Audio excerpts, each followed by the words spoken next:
మాచర్ల నియోజకవర్గంలో టీడీపీ నేతలు బరితెగించారు. కొప్పునూరులో దివంగత సీఎం వైఎస్ రాజశేఖర రెడ్డి విగ్రహాన్ని ధ్వంసం చేశారు. ఆయన విగ్రహానికి ఉన్న చేతిని విరగ్గొట్టారు. సమాచారం తెలుసుకున్న గ్రామస్తులు పెద్ద ఎత్తున విగ్రహం వద్దకు చేరుకున్నారు. ధ్వంసానికి పాల్పడిన వారిని వెంటనే అరెస్టు చేయాలని డిమాండ్ చేశారు. మరోవైపు మాచర్ల బస్టాండు సెంటర్లో ఎమ్మెల్యే పిన్నెల్లి రామకృష్ణారెడ్డి ధర్నాకు దిగారు. బాధ్యులను వెంటనే శిక్షించాలని నినాదాలు చేశారు. ఈ ఘటనకు సంబంధించిన మరింత సమాచారం మా ప్రతినిధి అశోక్ అందిస్తారు. అశోక్, చూస్తూనే ఉన్నాం టీడీపీ నేతలు మరోసారి బరి తెగించడం అనేది మనం చూస్తూ ఉన్నాం. మరి ఈ ధ్వంసానికి పాల్పడిన వారిపై ఎటువంటి డిమాండ్ వినిపిస్తోంది ఇప్పుడు? ఖచ్చితంగా ఏదైతే వైఎస్ రాజశేఖర రెడ్డి విగ్రహం వచ్చి ఎవరైతే ధ్వంసం చేశారో ఖచ్చితంగా వారిపైన చర్యలు తీసుకోవాలని డిమాండ్ చేస్తున్నారు. అయితే రెండు రోజుల క్రితమే ఇక్కడ తెలుగుదేశం పార్టీ నాయకుడు ఒక సమావేశం ఏర్పాటు చేశారు. రాత్రి పక్క గ్రామంలో మరొక సమావేశం ఏర్పాటు చేశారు. తెల్లవారేసరికి వైఎస్ రాజశేఖర రెడ్డి విగ్రహం మోసమైనట్లు కూడా గ్రామస్తులు గుర్తించారు. వెంటనే అక్కడికి అందరూ చేరుకున్నారు. ఈ నేపథ్యంలోనే మాచర్ల ఎమ్మెల్యే పిన్నెల్లి రామకృష్ణారెడ్డి కూడా అక్కడికి చేరుకుని ఖచ్చితంగా ఎవరైతే ఈ దుశ్చర్యకు పాల్పడ్డారో వారిపైన చర్యలు తీసుకోవాలని డిమాండ్ చేశారు. దాంతో పాటుగా మాచర్ల బస్టాండ్ సెంటర్ లో ఆయన బైఠాయించి ధర్నాకు దిగారు. రోజు రోజుకు మాచర్లలో తెలుగుదేశం పార్టీ గోండాలు దుశ్చర్యకు పాల్పడుతున్నారు. నాలుగు రోజుల క్రితం మంచికల్లు గ్రామంలో వైఎస్ఆర్ కాంగ్రెస్ పార్టీ కార్యకర్తల పైన గొడ్డలతో దాడి చేశారు. ఇది ఒక నిమిషం లైవ్ లో ఉండండి అశోక్. మనతో మాట్లాడడానికి మాచర్ల ఎమ్మెల్యే పిన్నెల్లి రామకృష్ణారెడ్డి అందుబాటులో ఉన్నారు. సార్ నమస్తే. సార్ వారం రోజుల క్రితం మంచికల్లు అనే గ్రామంలో టీడీపీ వాళ్ళు వైసీపీ వాళ్ళపై గొడ్డలతో దాడి చేశారు. మరి 3 రోజుల క్రితం చూస్తే మాచర్ల 25వ వార్డులో వైసీపీ వాళ్ళపై కూడా దాడులు చేయడం మనం చూసాం. వరుసగా జరుగుతున్న ఈ దాడులను ఎలా చూస్తారు సార్? ఈ టీడీపీకి సంబంధించి కావాలని రెచ్చగొట్టి మా ప్రాంతాన్ని ఇక్కడున్న ఎవరైతే వైఎస్ఆర్ పార్టీ కార్యకర్త అభిమానుల్ని ఏదో రకంగా భయప్రాంతానికి గురి చేయడానికి ఇప్పుడు ఇన్ఛార్జ్ గా ఉన్న బ్రహ్మానందరెడ్డి ఎవరైతే ఉన్నారో అతను చంద్రబాబు నాయుడు డైరెక్షన్ లో ఇక్కడ పనిచేస్తా ఉన్నాడు మాచర్ల. ఒకటి మాచర్ల నియోజకవర్గం గతంలో ఫ్యాక్షన్ ఉన్న నియోజకవర్గం, ఏ చిన్న సంఘటన జరిగినా అది కొంచెం సెన్సేషన్ అవుతుంది. వాళ్ళు ఏదో రకంగా భయప్రాంతులు చేసి ఈ రాష్ట్రంలో ఉండే వైఎస్ఆర్ శ్రేణుల్లో ఒక భయప్రాంతం గురి చేయడానికి ఒక ప్రయత్నం చేస్తా ఉన్నారు. ఎందుకంటే రాజశేఖర రెడ్డి గారి విగ్రహాన్ని అర్ధరాత్రి కొంతమంది దుండగులు ధ్వంసం చేయడం జరిగింది.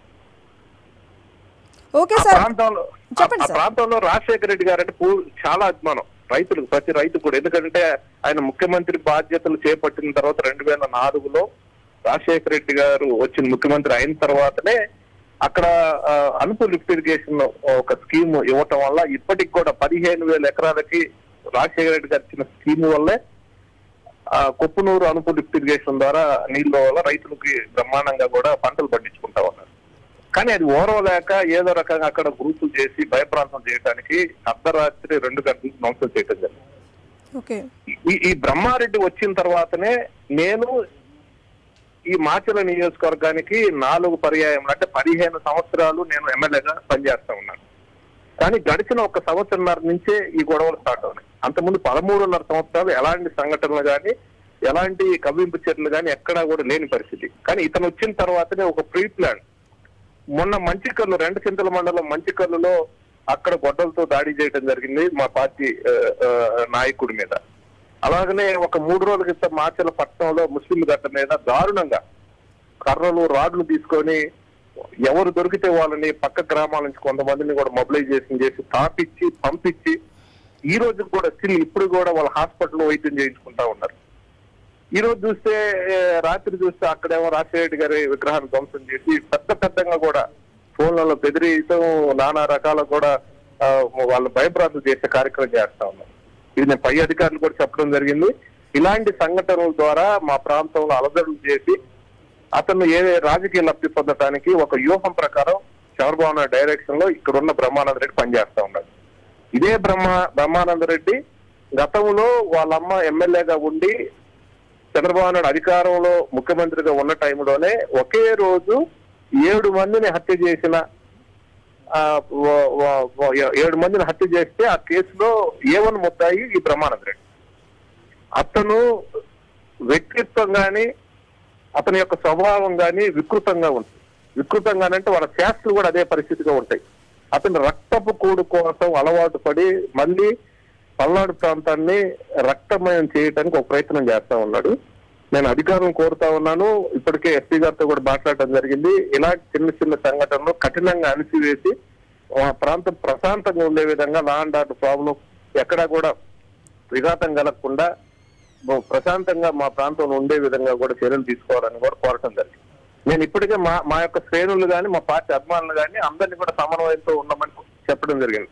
ఎందుకంటే ఈ రోజు ఎప్పుడు లేని విధంగా మా నియోజకవర్గంలో, మాచర్ల నియోజకవర్గంలోనే మా ముఖ్యమంత్రి గారు జగనన్న ఆయన యొక్క నాయకత్వంలో ఈరోజు ఈ 3.5 సంవత్సరాల కాలంలో 600 కోట్లతో హైవే రోడ్లు తీసుకొచ్చాం.